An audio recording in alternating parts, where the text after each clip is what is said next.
নমস্কার বন্ধুরা, আমি রুবি। রুবি কালেকশনে আপনাদের সকলকে স্বাগত জানিয়ে আজকের ভিডিওটি আমি শুরু করছি। আমার বাগানের একটি ছাদ বাগান, ছোট্ট একটি ছাদ বাগান, তার আমি ভিডিও তোমাদের দেখাতে চলেছি। প্রথমে আমি লেবু গাছ দিয়ে শুরু করি। এই দেখো, এই লেবু গাছটি আমি গত বছর কিনেছিলাম।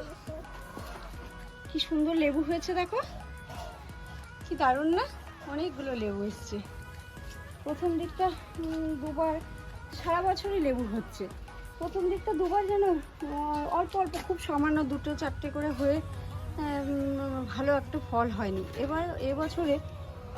এবছর ভালোই ফল হচ্ছে। দেখো, সারাটা গাছে লেবুতে ভরে গেছে, নিচে পর্যন্ত, উপর থেকে নিচ পর্যন্ত লেবুতে ভরে গেছে। আর কিনেছি, এটা বয়স কয়েক মাস মাত্র, তাও দেখো এই কয়েকটা পাতার মধ্যে কি সুন্দর কতগুলো লেবু হয়েছে, কি ভালো লাগছে দেখতে। দেখো, এখনো ফুল এসেই যাচ্ছে। আর এদিকে দেখো, এটা মালটা বলে আমাকে দিয়েছে, আমি বুঝতে পারছি না এখনো, আমি খুব একটা যে গাছ চিনি তাও না, মালটা বলে দিয়েছে। এই এখন মালটা না বাতাবি কিছুই বুঝতে পারছি না। তোমরা যদি কেউ জেনে থাকো তাহলে তোমরা কমেন্ট করো। এই দেখো, তিনটে এসছে গাছে, ওই পেছন দিকে একটা আছে। যাই হোক না কেন, প্রথমবার তো খুবই ভাল লাগছে, একটা গাছের ফল বলে কথা। এদিকে এসো, আমার একটি বারুইপুরের পেয়ারা, এটা আমি একটা ভাইকে দিয়ে আনিয়েছিলাম গাছটা কলকাতা থেকে। তো পেয়ারাগুলো সত্যি ছোটোর মধ্যে খুব মিষ্টি। আর দেখো, পেকেও গেছে। আজকে না হলেও আজকে বিকেলে বা কালকের মধ্যে পেরে নিতে হবে এই দুটো। আরও অনেক প্রচুর আছে। এটাও সারা বছরই পেয়ারা হতে থাকে, একবার হয়ে গেলে আবার হয়। গাছ ভর্তি করে পেয়ারা আছে। এই পেছন দিকটাও অনেকগুলো আছে। এই দেখো বন্ধুরা, আবার এখানে ছোট ছোট ফুলও আসছে, কড়িও হচ্ছে। এই দেখো ছোট্ট ছোট্ট, এটাও সারা বছর ধরে হতেই থাকে, খুব সুন্দর।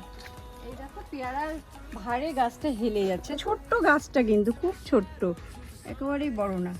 দেখো, আমি একটা ক্যারেটের মধ্যে ফলের যে ক্যারেটগুলো আছে ওটাতে বসিয়েছি। কি সুন্দর না দেখতে? তোমরাও বসিও, তোমরাও সবাই একটু করে গাছ বসিয়ে এভাবে। এই পেয়ারা গাছের খুব একটা যত্ন লাগে না, পেয়ারা গাছের খুব একটা যত্নর দরকার নেই, এমনিই হয়।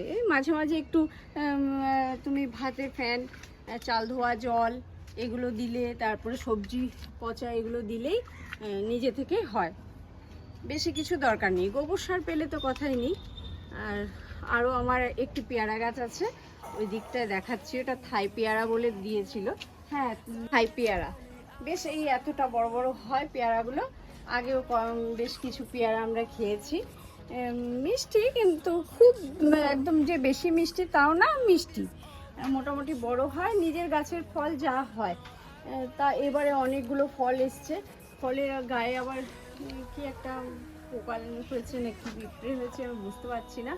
যাই হোক, এই পেয়ারাটা যখন বড় হবে তোমাদের সকলকে দেখাবো আমি, কি সুন্দর হয়। একটি ছাদ বাগানে তোমরা দেখতে পাচ্ছ, আমি একটা মাছের বাক্সগুলো যে হয় মাছের ক্যারেট, ওইগুলোতে আমি একটা পেঁপে গাছ লাগিয়েছি। এবারে পেঁপেও ধরেছে। এ দেখো কি সুন্দর পেঁপে ধরেছে, এটা বেশ বড় হয়েছে। এটা দেখা যাক, প্রথমবার তো কতটা বড় হয়। এই রাখছি বন্ধুরা, আবার তোমাদের সঙ্গে দেখা হবে এর পরের ভিডিওতে। তোমরা সাবস্ক্রাইব করে রেখো, তাহলে তোমাদেরকে আবার আমি পরপর ভিডিওগুলোই দেখাতে পারবো। আর লাইক দিও, পারলে শেয়ার করো।